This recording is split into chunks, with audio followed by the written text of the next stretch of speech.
Hi, my name is Sandra Moton, and today I will be speaking to you on the topic of preeclampsia.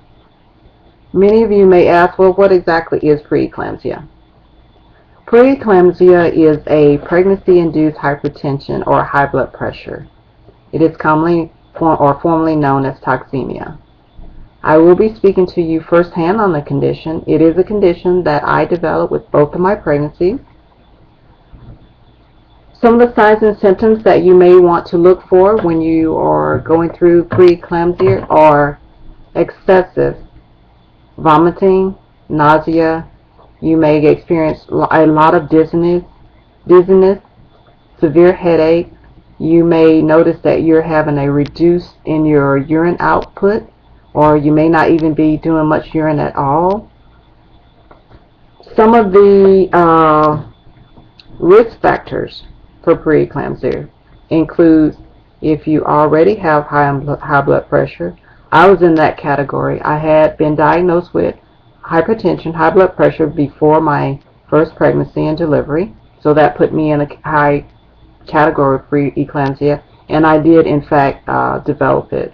The way that I knew that I was going through something a little bit different maybe from an ordinary pregnancy is I noticed with my urine output, I rarely went to the bathroom, and I noticed too that from that it caused my hands, my feet, and my legs to have a lot of swelling in it. Also too, a great risk factor is if you have a history of diabetes, kidney problems, lupus, or rheumatoid arthritis, that puts you in a higher category. If you have a mother or a sister who have previously been diagnosed or have been diagnosed with preeclampsia, that puts you in a high category. So for example, if for me, by me having preeclampsia, chances are when my daughter have her first child, she will also develop the condition. Most of the time, first-time moms and teens and women who are over the age of 40 are the ones who develop preeclampsia. Well, because of the condition is such a phenomenal experience that you're going through while you're pregnant, you wonder, is there a cure for preeclampsia? Well, the answer is no. There is no cure for preeclampsia. The only cure for preeclampsia is delivery. Now, if your doctor have determined maybe around your 36th or 37th week of pregnancy and your baby is healthy and everything is looking well, he may go ahead and discuss with you the option to deliver. He may do so by either inducing your labor or to try and go ahead and perform a cesarean section.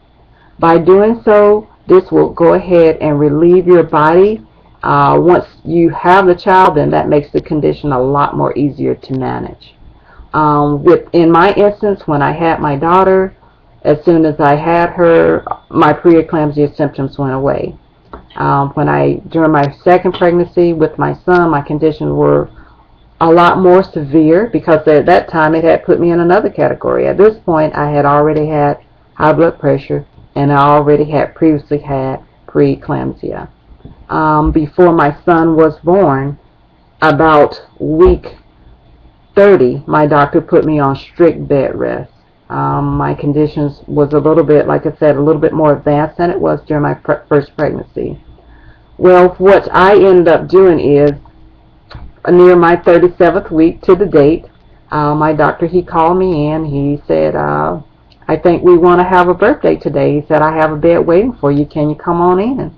So as excited as I was, my husband and I, we had already packed my bag, and we went in on that early Saturday morning around about 8 o'clock, and about 5 o'clock that evening, my precious little baby boy was born.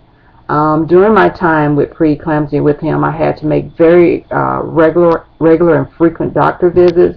I just wanted to monitor everything to make sure that I was doing okay and making sure that the baby was okay as well. One of the other things that could happen from preeclampsia, it could actually go into full-blown eclampsia. Once you reach that point, you could begin to go into convulsions and have seizure, and in rare cases, you could end up in death.